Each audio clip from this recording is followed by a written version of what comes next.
નમસ્કાર મિત્રો, હું સુરેશ ગિરી. આજે આપણે એનાલિસિસ કરીશું નિફ્ટી બેંક.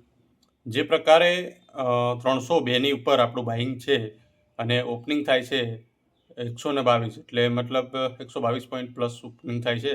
325નું ઓપનિંગ છે, પણ 302ની જોડે આવે તો એકવાર બાઇંગ ત્યાંથી આપણને પાછું મળી શકે અને ટાર્ગેટ એનો 350 અને બીજો ટાર્ગેટ 380.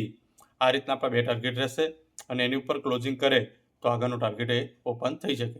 એ જ રીતના આપણા 302ની નીચે અગર 5 મિનિટની બી કેન્ડલ ક્લોઝિંગ કરે તો એ આપણી એવરેજ લાઇન 259 સુધી આવી શકે અને 259ની નીચે અગર 5 મિનિટની કેન્ડલ ક્લોઝિંગ કરે તો 248 આવી શકે અને 248ની નીચે ક્લોઝિંગ કરે તો એ સીધું ગઈકાલના લોની ક્લોઝિંગની જોડે આવી શકે.